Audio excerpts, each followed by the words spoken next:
Welcome to Buckets, brought to you by FanDuel Sportsbook. My name is Matt Moore. I'm the senior NBA writer for the Action Network, finally back in beautiful Colorado after I've been to Las Vegas for NBA Summer League. Hope you enjoyed our episode from the Blue Wire Studios there, and to New York City for our Action Network Better Collective Summit. So I was in the Big Apple for a couple of days, getting all things ready for next season in the NBA, talk about new content ideas, all sorts of stuff, and as well as hanging out with Jay Money. It was really great to hang out with Jay Money and Jim Turvey in New York. Brandon, unfortunately, was not able to make it because, well, the entire U.S. transportation system, as far as flights go, completely melted this week. And so Brandon Anderson, who joins me now, NBA futures analyst, I got to get my guy on because, Brandon, you were having some very, very, very well-deserved time off. And so I did not want to bother you when I was in Vegas to do the live wire show. And I appreciate AC for stepping in. But on the other hand, I was also like, I got to get Brandon on because I know my guy's been watching Summer League and I know he's got thoughts. So today we're going to go ahead and we're going to do two things. We're going to hit NBA win totals, which went up this week at two different books. So we'll talk about those and what our early things are. I'll give you the three bets that I made right out the gate. I got those numbers because I expect them to move. And even if they don't, I like the juice with where it was. And so I was going ahead and I was like, this is a good enough number for me to bet. We'll talk about Brandon's leans. Brandon's not betting anything in the win totals market yet, but we'll talk about those. And then we'll talk about Summer League. We'll go into some of the rookies that we saw, some of the guys that we saw, some of the teams, and kind of get some thoughts. And of course, that'll be heavy on Rookie of the Year because that's the easiest way to kind of get something that comes out of it. And I do think that we're actually going to have a live market versus last year where Brandon and I were like, well, that's it. Paolo Banchero's going to win Rookie of the Year. And what do you know? He did. We'll get to all that and more today. I want to let you know that everything we talk about in today's episode can be found in the award-winning Action Network app. It's the best way for you to track your picks. You get up-second information where the bets and money are coming in on. You get so much cool stuff. Check it out right now in the Action Network app. All right, Brandon, I hope that you are having a good offseason before football, beats the hell out of you for 6 months. We're only like 8 Sundays away from opening day. I love when we post those things on social media. It's not like a doomsday clock for me at all. It's great. I'll admit, I looked it up. I was like, ooh, there's only so-and-so days left. I was like, I'm very excited for the start of football season. So, because, I like to gamble. You like to gamble, you like football.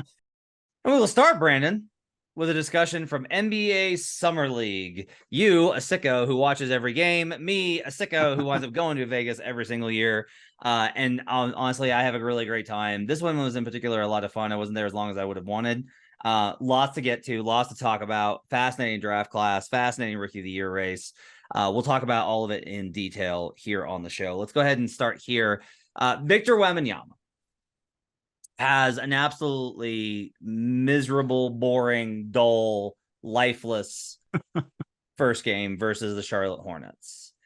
I wrote up a lot of my thoughts on that game, and including some of the takeaways from his second game, which I was already gone for. Second game was a bounce back, 27-10, like much closer to what we kind of expect. The conversations, look, you wrote a lot about the hype and about how ridiculous it was. You are in on Scoot Henderson as in part as a result of that for Rookie of the Year. We'll talk about Scoot in a minute. A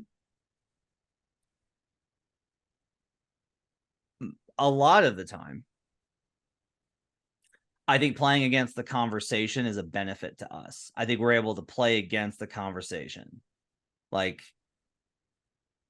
2 years ago, being able to be like, that was what made the MVP race really frustrating last year, is like the conversation won. But most of the time, you and I are able to play against effectively the conversation. This one is tough, I think, for a lot of reasons. I think, one, the market's not giving us an opportunity to fade Wembanyama. We're just really not. We're not getting a huge opportunity to bet against them. We got a soft win total it's too high, I think, for sure. Like, I think that we could definitively say that 30.5, I think, is way too high for this team. The props are all ridiculous. We'll have better props when we get closer to the start of the season, when we actually get like his points per game and rebounds per game line. But like the market's not giving us a huge opportunity to play against the hype other than Rookie of the Year. And then on the other side of it is like there was a little bit of overreaction, I thought, to the first game from the perspective of he didn't dominate. His game, I don't think, is well suited to dominate at Summer League. I don't know that it's well suited to dominate in the NBA right away, but it's especially not built to dominate in Summer League where guys have practiced together for 6 days and everybody's trying to make a team. And then the other thing is honestly just that, like, this is going to sound crazy. Charlotte's Summer League team really was garbage. Like, it was truly garbage. I bet against them every game. Charlotte came into that game with a very, I thought, it's a good game plan. But like their game plan very much was like, don't let this guy show out. Like, we're not going to be the team that Victor Wembanyama embarrasses and is all over the highlight reels about. They were sending doubles and triples on him whenever he was trying to drive. So all of the things that make him good were not able to be done because the Charlotte Hornets were like, we're going to throw 3 bodies at you. You got nobody on your team with you. You got nobody. You got no guards. You got no centers. You've got no wings. You've got nothing. This is Summer League. We're going to disrupt you. I will get to your thoughts on what you saw from him. My biggest takeaway, honestly, was is that it's a good encapsulation of why he was such a great prospect, but won't be a dominant player right now. He has exceptional handle for a guy who's 7'2". He's a great shooter for a guy. Hold on. 7'2". He's like lose like 3 inches. There's no way that dude is 7'2". 7'4". Let's go 7'4". He's a great shooter for a guy who's 7'4". Right. He's a great passer for a guy who's 7'4". Like, all of it is built around, wow, this combination of skill in this body, except that none of his body doesn't let him do the body things, the height things. And even though he's got an exceptionally tight handle for a guy who's 7'4", that's still a very high handle you can attack. And so all of this kind of makes it to where I think Victor's going to be an incredibly impactful winning player in his NBA career, but I do not anticipate him coming in and averaging 25, 15, 12 right away. Yeah, no, that would be a pretty shocking line for him. I agree with a lot of what you just said, that what you're describing as the good handle for a 7'4" guy, you know, all the things for a player of this size.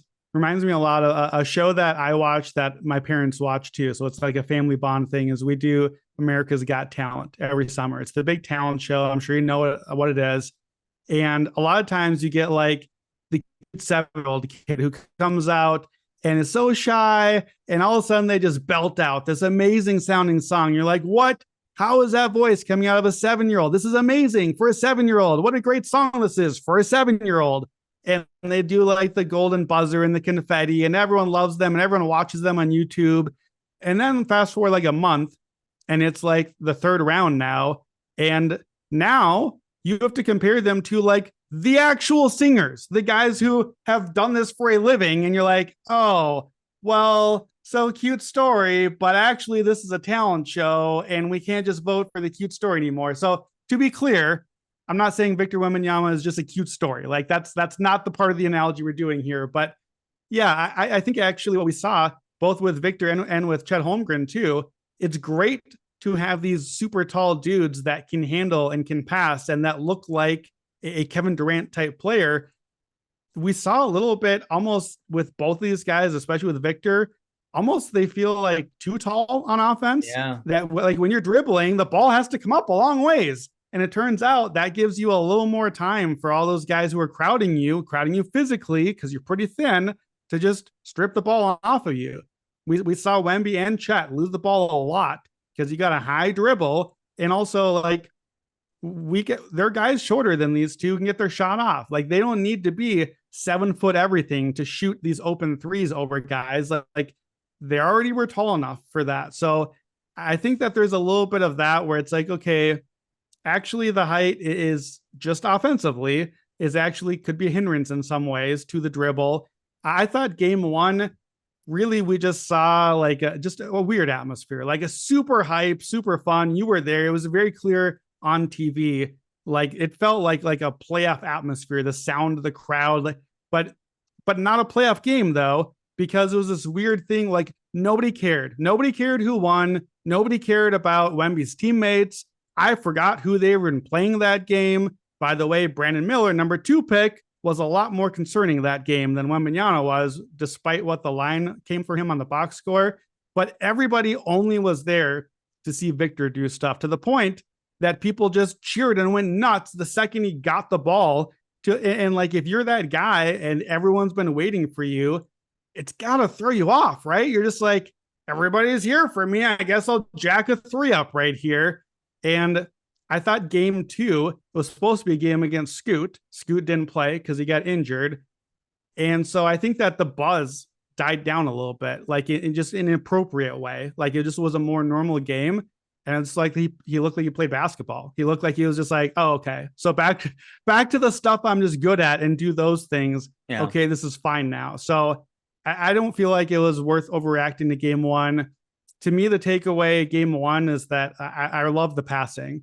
I thought the reads he made and some of the interior, the quick decisions, especially, like, again, for his size, that's huge. And for his size matters on passing, because you can get extra angles and pass over dudes and see guys that others are not going to be able to see. So I thought that was great. My overall takeaway from Summer League, we saw 2 games, so not that much. We've seen a lot of Wembanyama on NBA app and French League finals and all that.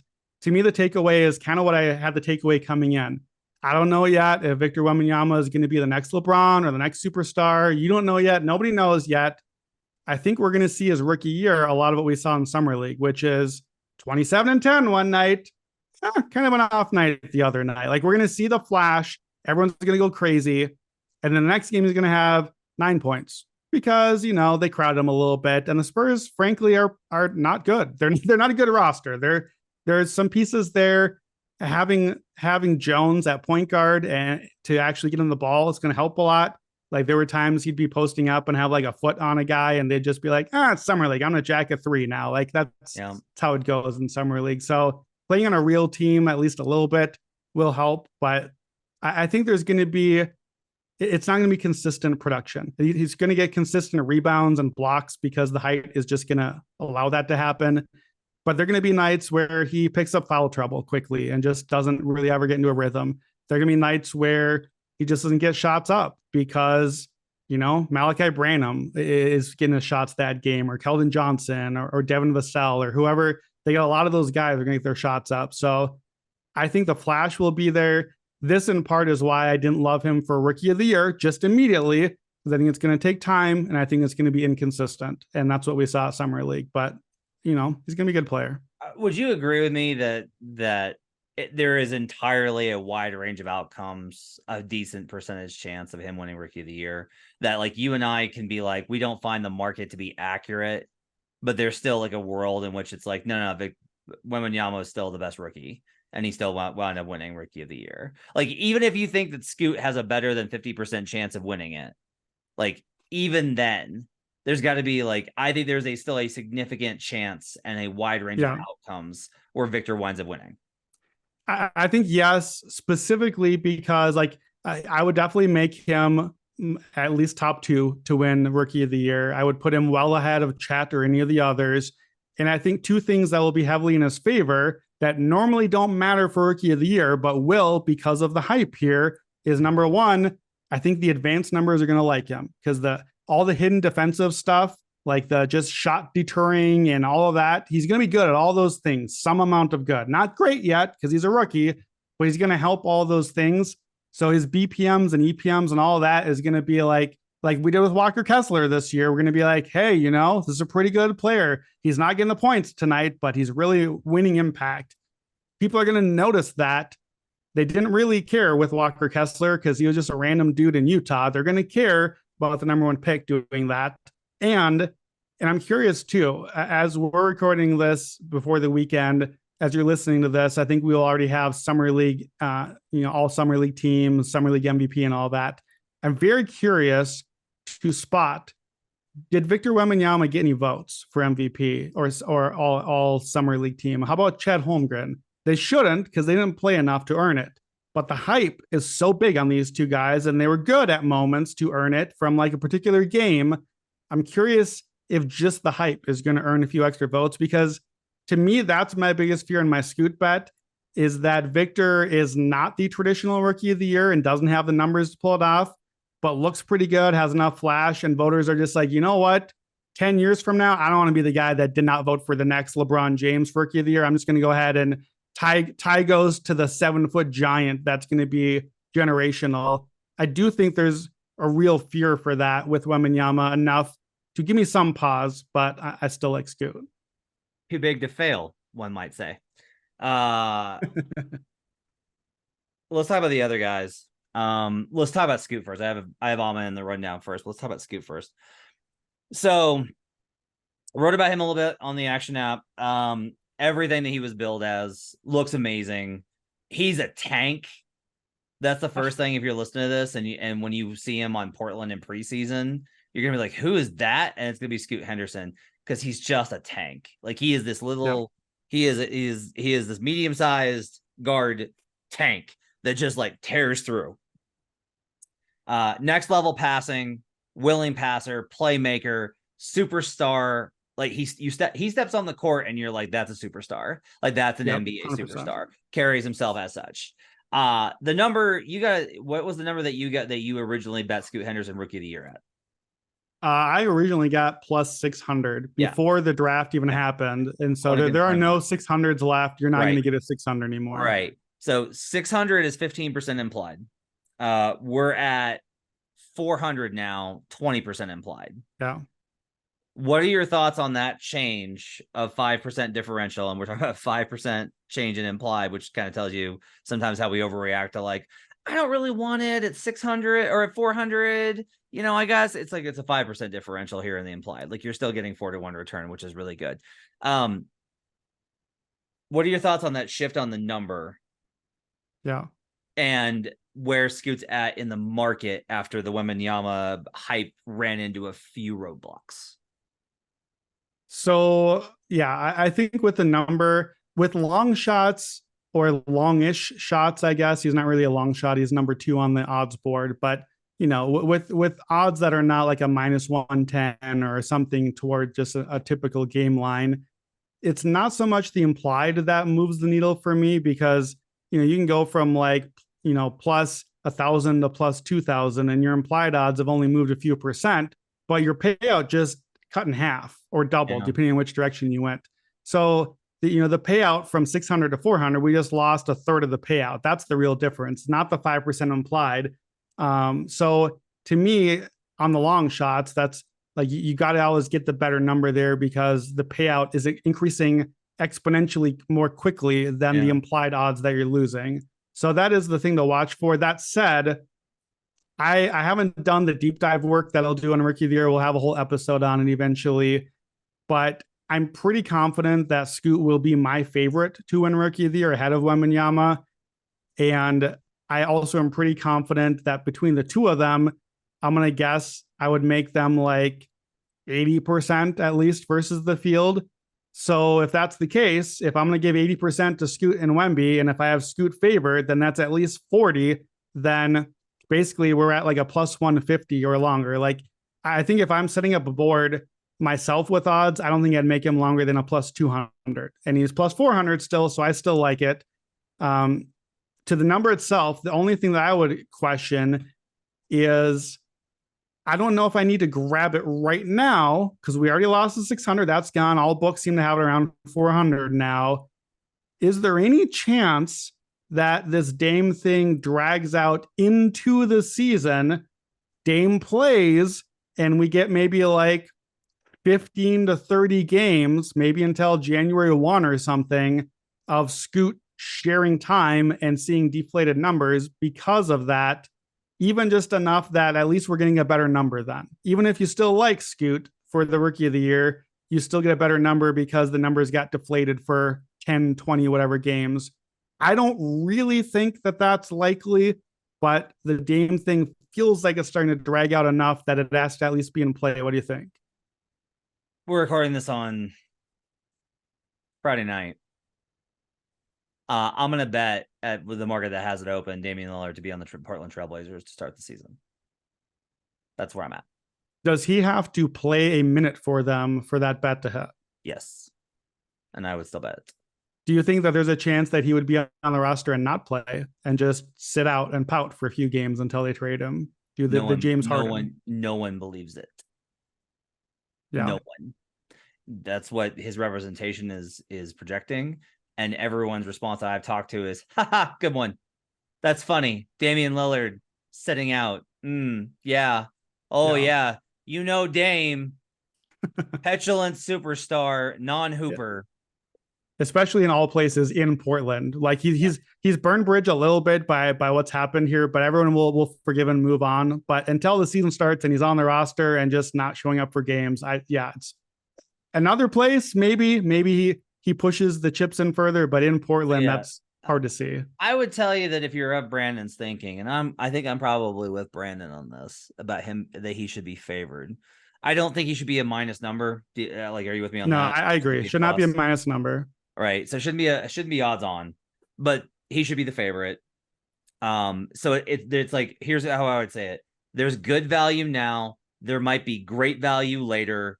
You're not going to lose value by betting it now, by waiting in terms but let me ask you that. Let's say that by the time that this weekend, before this podcast posts, Damian Lillard got traded.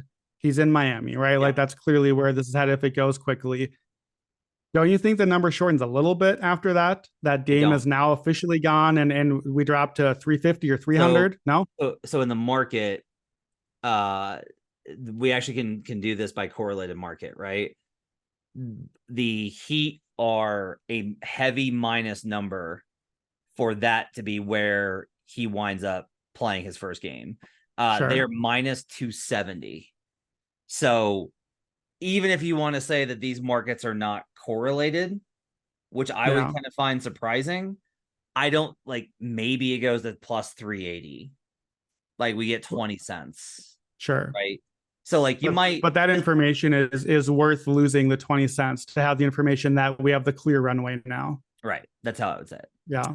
And also it's entirely possible we get to preseason and Wembanyama has even one game where he drops like a 40 in a preseason game and the number just goes bonkers in his favor. Like we saw that last year. Chet Holmgren had one huge summer league game and we got this extra 50 cents on our Paolo bet for one night. It wouldn't be shocking with Victor, with the hype, has to be him that we get, or maybe Chet, but probably Victor, that we get the hype boost and a little scoot dip there. Yeah.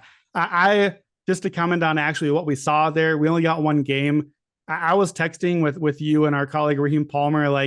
I think Scoot enters the league as a fringe top 20 point guard right now. Wow. And that sounds crazy for a rookie point guard because rookie point guards aren't supposed to do that. Scoot's not really a rookie. He's been a professional point guard leading a professional offense for 2 years already, not just one G League year. He's been running real offense, generating good shots. The numbers are way better with him on the court. His teammates' numbers are better. He looks the part. We'll see how the shot comes around, both the jumper and the three. But the power is there. The defense is there because of his body, his length, and he's got these monster hands. I love too, even though he hasn't played since then, I've been, you're right, watching just all week, all the games. And every time that there's a Blazers game on, they try to interview Scoot during the game. He is a hilarious summer league interview because this dude is a born leader and he is all in on whoever's playing for the Blazers. They'll Doris Burke, poor Doris, will ask him a question. He'll get 4 words into a sentence and then yelp about something his teammate is doing and shout out praise to them, totally lose focus on the interview. Then coming okay, sorry. What are we talking about? He's in. He is that dude on and off the court. He's the star in Portland. I think the Blazers almost have to feel better about the whole thing they're in right now because you want that dude to be the face of your franchise and to move forward with him. Yeah. It sucks that his 2 major television appearances have ended with injury because he didn't have major injury issues throughout the season. It was fine. I this term is sacred, and I use it very rarely. Scoot Henderson's a motherfucker. Like that's going to be the thing that they're going to say about him. The reason I use that phrase specifically is how he's wired. Is that when he's on the floor, he's trying to kill you, and those guys are not common. That is, my wife hates the description of athletes as he's a special talent. She's like, that's the stupidest thing I've ever heard. But being an MFer is special in that not everybody's wired to try and kill you every second that they're on the floor. And that's how Scoot Henderson plays. Yeah. And if you don't believe that, just feel robbed that he did not play that game against Wembanyama, because if you would have seen him play for 5 minutes against Wembanyama, you would have seen the killer instinct, because he would have gone right at him over and over again. You mentioned that for you and them, it's basically a 2-man race. I will go ahead and I will say that Amen Thompson, who, by the way, longtime professional scouts that have been scouting him for years still cannot agree on how to pronounce his name. It's really funny. I love this kid. I love the minute he stepped on the floor and made one play, I was like, oh, somebody was laughing because they just happened to be like looking down the aisle and they saw me like sit up and do you're literally the meme of like the video game guy that sits forward when Amen steps on the court. Yeah, I was very much like, oh, okay. Love the combination of the size, the passing, the athleticism. I think he's going to be the type of guy that makes winning plays consistently, carries himself the right way. It was really funny seeing like this was not a great weekend for the overtime elite haters. This was not a great weekend for those that were like, well, yeah, but they haven't played against any serious competition, because both twins or both brothers looked amazing. Like they just looked terrific. Yes. And so we've talked about Houston in our win totals pod. There's a lot of guys in front of him. I get it. It's Fred VanVleet. Jalen Green is a 2 guard. Dillon Brooks is a 2 guard. Kind of like there's wings. Dillon's going to start at the 3, right? He's going to start at the 3, but like he'll play some 2. I get it. Talent makes me want to bet him at 40-1. Like at 40-1, I will take a flyer and be like, I'll plant my flag on that guy's island and be like, I like this guy enough at 40-1 that to say like that number is wrong. I think there's a world where he wins. Wembanyama, we talked about like if he underperforms and Scoot gets hurt, that's a pathway, right? That's a pretty decent pathway. So for me, I am willing, like of all of the guys, he was the guy that was most impressive to me. Versus like my expectations, because I was like, yeah, no, he's athletic and has good size, should be a good player. And then I saw him and was like, I can't wait to watch the Rockets. And so that's a pretty big difference, because I've watched enough Rockets to make my eyes bleed the last 3 seasons. What'd you see from the Thompson guys? Yeah, the Thompson twins, I just did not get to watch much of this year. I go deep on all the draft stuff. Overtime elite games were not easy to find, and I just didn't have as much time this year. And spoiler alert, I'm not actually a professional scout. I don't need to have a finalized draft board by draft night. I think that's a spoiler alert to myself, actually. So I did a little less work this year than I would love to have. That meant that I ended up being cautious on the Thompson twins. For a long time, I had Amen 3rd on my board, behind Scoot and in a similar tier to Scoot, because of what I heard from people about the upside, about the explosion, the athleticism. It all sounded great. I just didn't see enough, or the parts I did see on tape, I wasn't confident enough. I was worried. I was the guy that you just talked about. I was the guy that was like, I don't know, man. He played a bunch of 16-year-olds. They didn't really have like organized offense. They're doing transition.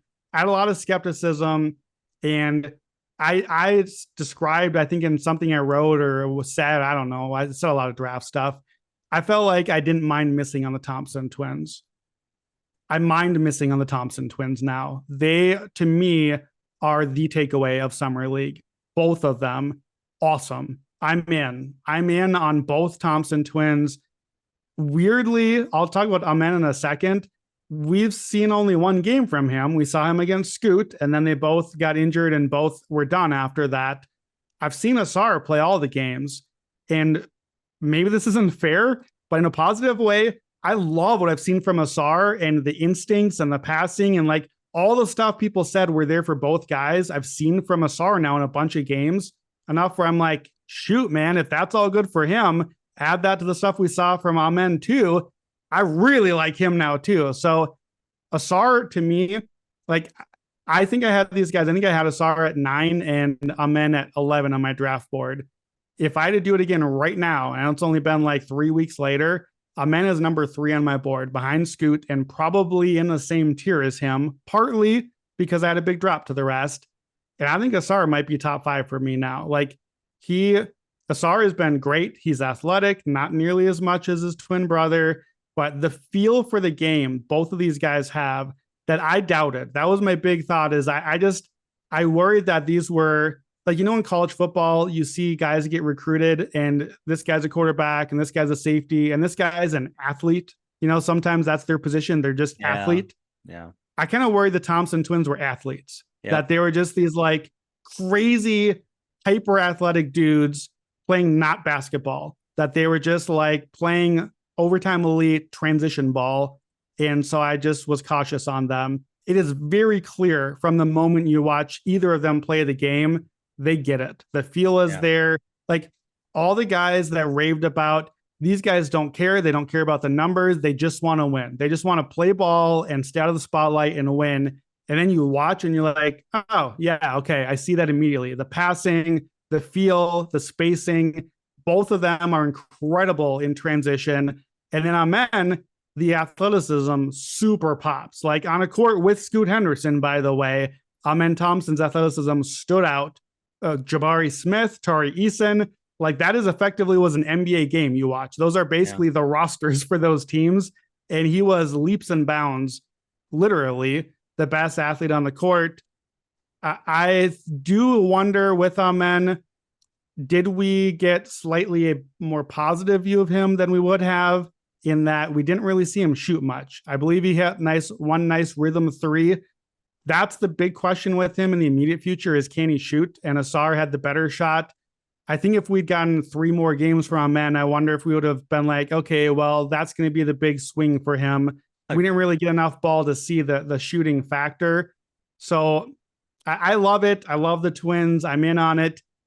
I can't get there on Rookie of the Year because he's going to win off the bench. Like, I don't know where that's at unless we get a Freddie injury, but the talent is there. And Wembanyama is so hyped at a minus number, which we don't normally get on Rookie of the Year, that these long shot odds are just way too long. And he's so good at 40-1 that I can't stop you from playing it, even though I don't think it's going to happen. There's nobody else I think that I really want a position on. If you're looking for long shots, and we've kind of talked about how long shot is not a great bet in Rookie of the Year. There's exceptions to that rule, Damian Lillard, etc. In general, it just doesn't work out that way. A couple guys I will mention, Anthony Black and Keontae George are 2 that I would probably to say that based off of how they looked. Anthony Black in particular, not only based off of how he looked, he was just effortless, like just looked effortless, but he's going to have a real opportunity to, I think, have a larger role as the season goes on. I think that they are open to moving Jalen Suggs. And so if they're open to moving Jalen Suggs, they're probably more open to that given what Anthony Black showed them, which they need offense. And that kind of provides them with a guy that can do that. They're still working on an extension with Markelle Fultz. Don't know how that's going to work out. And that could wind up being like Suggs moves over to point because they've tried to play him there a bunch. So there's a lot of ways that this kind of works out. I don't want to bet Anthony Black now, but I will just say that he really showed out and everyone was very impressed by him that I spoke with as far as a guy that the guys that knew the guys that were in on him were even like, looks even better than I expected. So Anthony Black had a really good summer league. Yeah, I agree fully. And I'm one of those that you just said. I was in on him. I think I had him top 5 on my board. He still stood out even that to me. Like he just pops as a guy who gets it, a guy who has feel for the game. You see, like they do the mic'd up thing. He was a really fun mic'd up guy because you see him as a rookie, this brand new 19-year-old on a summer league team full of strangers he's just met. And he's like arranging the defense, and you go over here and you cut on this play, and he's like coaching up the team. Like, he's that guy. To me, we've seen more recent years Lonzo Ball. We've seen Dyson Daniels. We've seen these guys who are like that connector role that we're kind of creating as a thing now in NBA teams. That is Anthony Black, except he's also tall and he's a really good defender too. I saw really impressive defensive playmaking, defensive positioning. I'm excited. I don't know if I've said this sentence in my life before. It's since like the 90s, at least. I'm excited for Orlando Magic basketball. I want to watch the Magic this year. Anthony Black, like Orlando to me is building a specific thing, which is Anthony Black is going to be a guard, but he's a big playmaker. He's tall. That now gives you Anthony Black and Franz Wagner and Paolo Banchero, 3 big handling playmaking dudes. And like we just saw Denver, the big team in the finals. We saw the size advantage they had. Orlando seems to be building a team where they're like, hey, what would happen if all 5 dudes on our team were big and could dribble and handle? Like we've seen like the 5-out teams. What if there's like a 5 point guard team? Like what if Franz and Apollo and Anthony Black and whoever else they end up adding? I just feel like I see something coming together there, and it's not yet. I'm not in on the Orlando over and all that. It's going to take some time. I don't think Anthony Black is a rookie of the year candidate because he's not really a scorer. He's going to do all the other things, but he's not going to put up like, I don't even think he's a 15 points a game candidate as a rookie. Yeah. Paolo's going to hit shots, Wendell Carter, Franz, like there's a lot of guys there, and Black's just not wired to score big amounts. He's going to have like a 2-point game. Some will just be a part of the flow of things. So we know rookie of the year is about numbers. I don't think he's going to score enough to be in the mix of things. I think he's a guy that most people, probably including myself, I'll be honest, because I'll be watching football. I think Black's going to have a really nice rookie season without most people noticing. And in like March, people will be like, hey, you know who's been really good this year? Anthony Black. And then people will look and be like, wait, Anthony Black? The guy that's averaging 8 points a game for the Magic, that's your guy that you're excited about? It's like, yeah, because he's averaging 6 rebounds and 5 assists and a steal and a half. And he's making the plays. And like, to me, that's Anthony Black. I think he's going to be good and help the team, but not have the stats for it. How about this 11-9-4 with 2.7 stocks per game? Like, what is that number? That sounds about right. Is that what his line was for summer? Yeah. I think that's about right. To me, I those 2 names you said highlighted as rookies I want to talk about. Do you remember? I think that and I say a lot of things, so it's okay if you don't remember. I believe you and I had a phone call shortly after the draft, and I was telling you, like, I don't even know who I would bet on rookie of the year other than Scoot and Victor. I don't even know who I'd have as a sleeper. I gave you one name that you were like, what? As like, it was way down my board as if I had to bet some long shot rookie of the year. Do you happen to remember? It's somebody who was on the Jazz, but not Keontae George. Oh, I was about to say Keontae George. No, it was not Keontae George. Do you remember who it was? Who was it? It was Bryce Sensa, the guy who I hate, right, who is like off my draft board entirely. But I was that desperate to find somebody for rookie of the year. For that reason, part of the why I liked him potentially is because I think the Jazz are a team that could have some opening for some points and scoring. You need the numbers. You need counting numbers. Keontae George, I think, is actually who I meant by Bryce Sensabaugh, because he's going to step into a spot. They need some guard play there. He's been really good in the summer. And I know you were not high on him in the draft. A lot of the intel you were getting was very down on Keontae George. I think he had a bad interview process and all of that. He looked incredible in the summer. He got installed basically at point guard. We saw a lot more passing and decision-making from him than we ever got at Baylor. And to me, he's a guy that I was high on for his archetype. You know how I don't like these kind of scoring guard guys. He looks to me like a Devin Booker type player. But what's crazy is we saw the like year 5 or 6 Devin Booker running point, making decisions type stuff from a rookie at Summer League. Now, that's not saying he's Devin Booker right now because it's Summer League, but I thought he had a similar style of game to him when you see the shooting come around. But I could see if Utah isn't really a contender this year, as I expect them not to be for the playoffs, I could see him maybe being the sleeper. I don't think we're going to need a sleeper because we got the guys at the top. But I thought Keontae George, if I had to pick someone outside of the top 3 in the draft, he'd be the guy that I would pick as a sleeper for Rookie of the Year. Eventually, I'm going to have to get you to admit that Lauri Markkanen's good, Brandon. Like, we're just going to have the come to Jesus. Lauri's good. Lauri Markkanen is very good. I still think that Lauri Markkanen, I think 1 year from right now, Lauri Markkanen is not on the Utah Jazz. I think that he has 2 years left on his deal. The Jazz are not good. The Jazz are a long ways away from being good. And by the time that they have a team worth anything, like really worth pursuing, Lauri is not going to be a great player anymore. He's going to be past the prime, and it's Danny Ainge.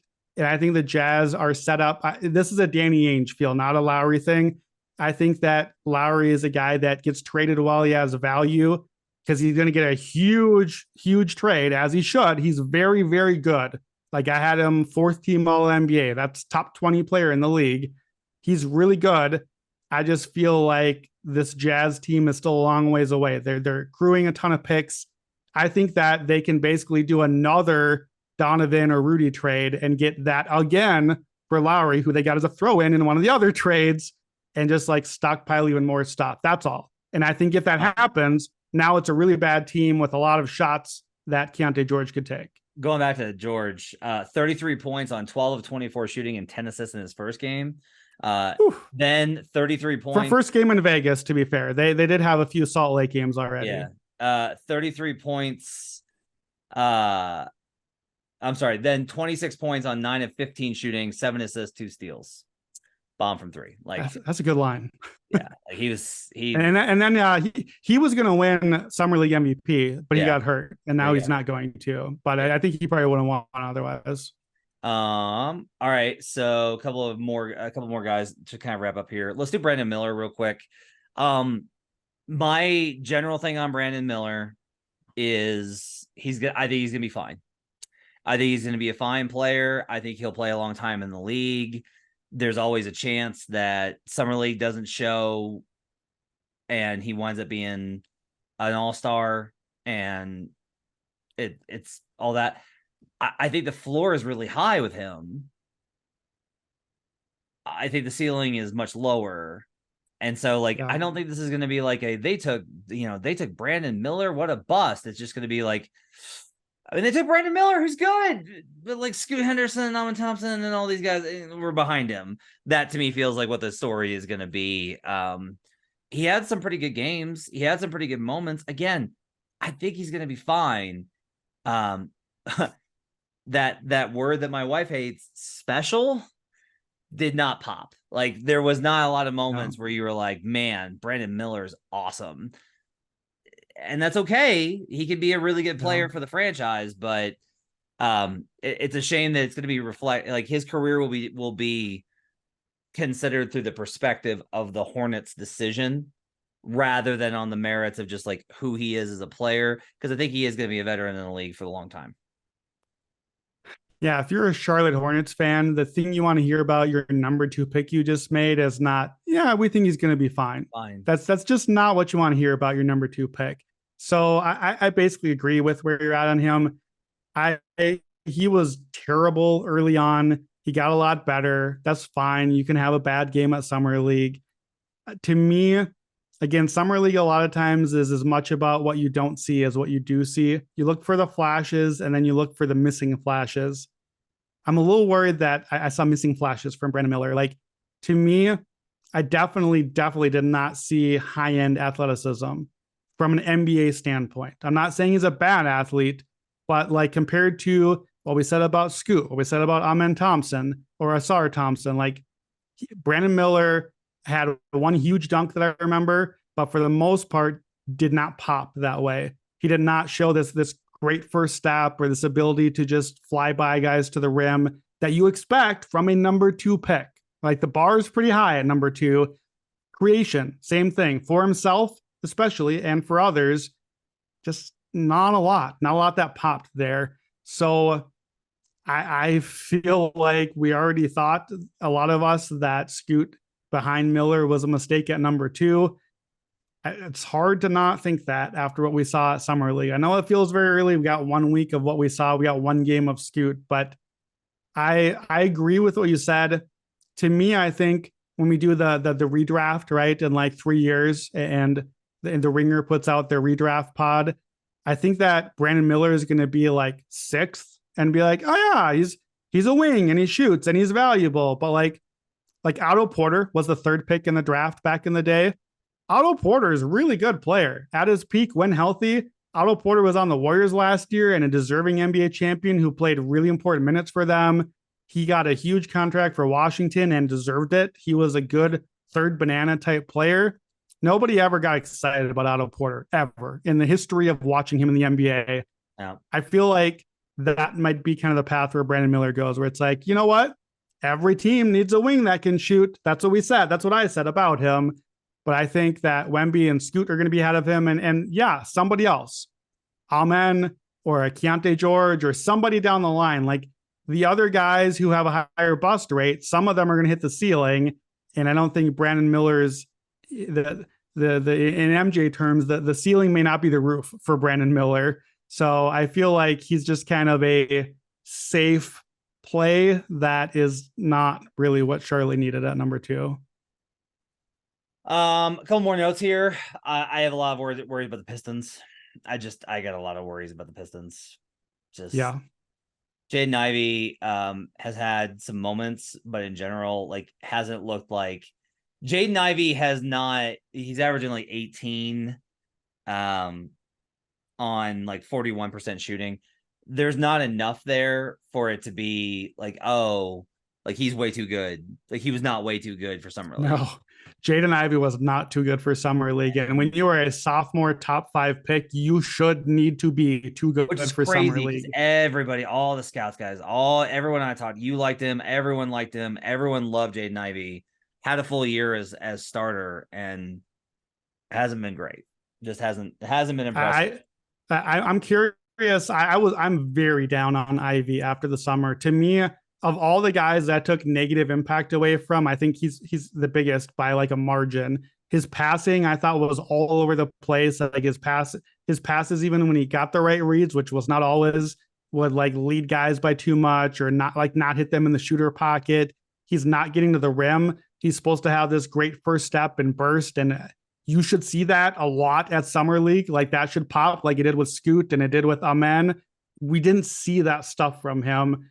To me, like on my like asset ranking thing, I've downgraded Jaden Ivey a bunch. Like the way that you talked about Jalen Suggs with Orlando a while ago, he's a guy that I was very high on, even more so than Ivy. And we haven't seen it with him, and we haven't seen it pop with him. I think Jaden Ivey, I'm very worried about him. I'm curious. I sent you my notes of here's the guys I want to talk about, and Ivy was on my list. Are you responding to what I had Ivy on the list, or is he a guy that you also were like, ooh, this is not what I hoped from him? Yeah, I was also, I independently, I was like, it's not great. Yeah, it's and not like, great. I don't want to bag on a guy. I think from the purposes of this show, it's just, I do not look at what Detroit has done and go, can't wait to bet they're over. No. Kate Cunningham coming back. Especially, Ivy does not feel like the guy. It's a long-term thing still. We'll see with them, but he's not like a guy who's going to come in and make a big jump right away. And combine that with the fact that Cade Cunningham, we only got like, I think 12 games last year, but in the 12 we got, he did not look great. He did not look like he had made a big step forward by any stretch. So the Detroit was a team, normally they'd feel like a post-hype team. They were like everyone's favorite sleeper last year, and normally that would make me go contrarian and want to bet the over this year. I don't like that. I don't like the way things are shaping up. I think they had, I love Asar on that team, but I think that he's probably like more of a role player long-term, at least in the near future. I think that Detroit thought that Cade and Ivy were their two chances at like the franchise blue chip guy. And right now, at this moment in time, I don't know if Detroit has a franchise blue chip guy. I'm not sure if it's either of those guys right now. Two more things and we'll get out of here. Two teams looked especially bad are the Charlotte Hornets and the Toronto Raptors. The Hornets look disorganized and like they have no real plan. Like I bet against them consistently. I bet against them in Wemby's first game, and even though Wemby didn't play well, they still covered that game. Kai Jones had the big dunk on Wembanyama, and like I still like a little bit of what Kai does. Like he might be able to carve out a career. I still like JT Thor. I like when I watch Bryce McGowan's. I really like watching Bryce McGowan's play. I liked him last year, and like he shot 43% from three. He shot 43% from three so far in summer league. That's good. The problem is like he's too small to be a pure shooter, and his 2-point percentage is horrific. So it's like there's not a lot of creation there. He's just like a nifty guy that I like watching, but isn't going to be an impact guy. Well, what about Nick Smith, your guy from Arkansas? What'd you think of him in Charlotte? I wasn't overly impressed. I thought that there was like some moments. He had some big games, but he had like a 33-point performance. I feel like he's going to be very hit or miss game to game. And it's going to depend on a lot of it's going to depend on like, what does he show up to camp like? Does Cliff like him? I think it's going to be a lot of that as well.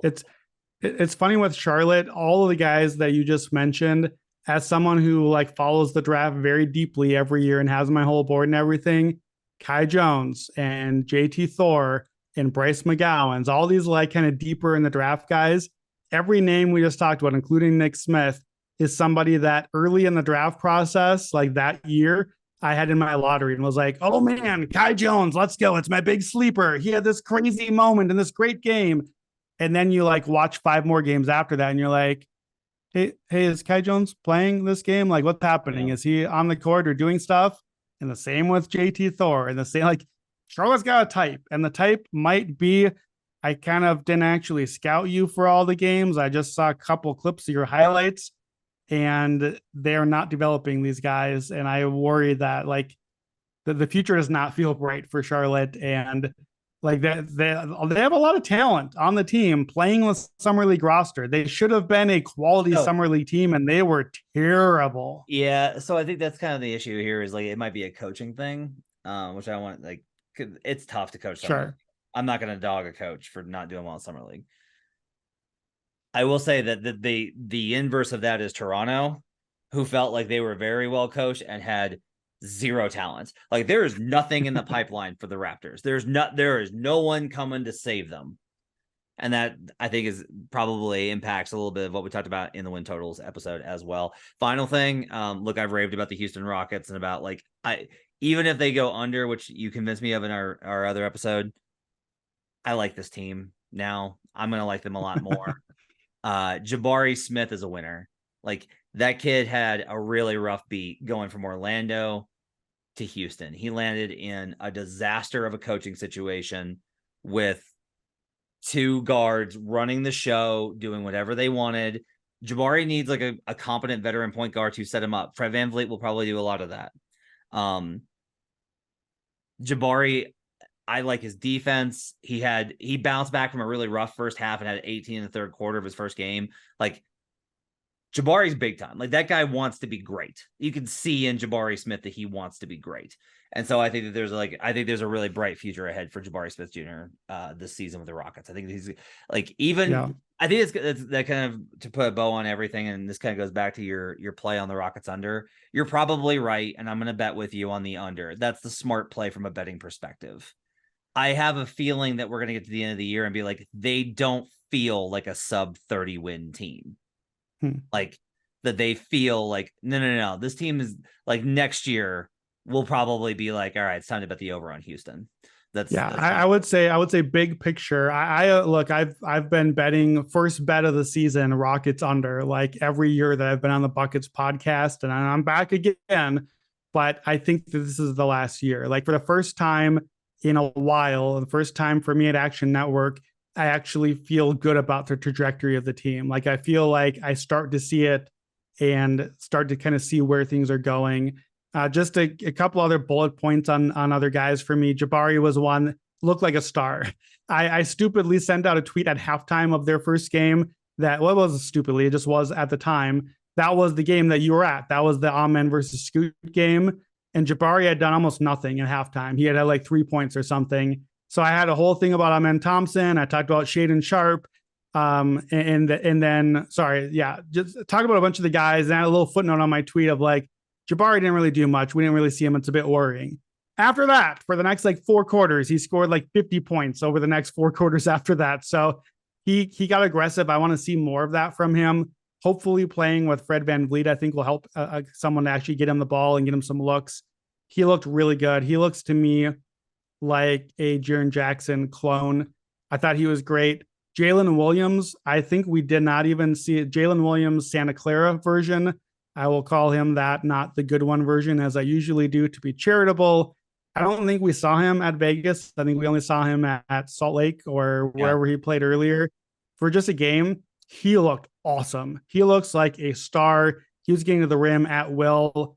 I thought he was fantastic. He was clearly a too good to be here guy. Cason Wallace and Jarris Walker, 2 guys that I was very high on. I don't think we're going to see them make huge impacts right away, but the stuff that you like about them, the winning plays, both of them actually popped athletically and as shooters better than I expected them to. So they impressed a lot. Leonard Miller, my Timberwolves guy, they traded in for him and got the pick. I had Leonard Miller as a lottery pick. I thought he looked like it at Summer League. Like I think the Timberwolves really got something there. Yeah, he was fantastic. 2 other guys that I had bet to get into the first round that I lost my bets on: Jordan Walsh on the Celtics, Andre Jackson on the Bucks. I thought they both really looked like they should have been first round picks. They look like guys. I was paying attention to the second round guys. Under the new CBA this year, you can now sign second rounders to 4-year contracts. I think some of these guys, Leonard Miller, Walsh, Jackson, the Nuggets traded and got, got Hunter Tyson and Jalen Pickett early in the second round. They're signing these dudes to like 4 years, $8 million total over the 4 years. Somebody in this group is going to hit and just be like a dirt cheap quality player for these teams. Like think Herb Jones, who just got $54 million for 4 years, for 2 more years on a minimum. Think Nikola Jokic, Taco Bell second round pick for like a 4-year, $8 million deal. I think that's a real thing with these second round picks. So Trace Jackson Davis for Golden State, I think he's going to come in and be a bucket with Chris Paul right away. Some of these guys have been a lot of fun in the second round. So I think we need to pay a little more attention to them now, because some of them are going to turn into some of the best contracts in the league as they develop in a couple of years. I agree with you, but this is also very self-serving analysis to want to pay more attention to the second round guys, because that's what you want to do anyway. That's true. I want to save OKC for another time. I think you and I are going to have an OKC episode. Like, I think we're just going to have like the Thunder episode, and we're going to have to sort through how to bet them, what we think about them, all of that. Thanks for joining us. Appreciate you guys being along for the ride. We'll be back with more episodes throughout the off season. Make sure to download the Action Network app. My thanks to David Payne, our producer. Sir, you are a gem. Everyone was raving about you in our office meetings. Unsung hero. Unsung hero, David Payne. And as they were about Brandon Anderson, I will say that as well. Make sure to download the Action Network app. We'll see you guys again next time. Till then, let's get buckets.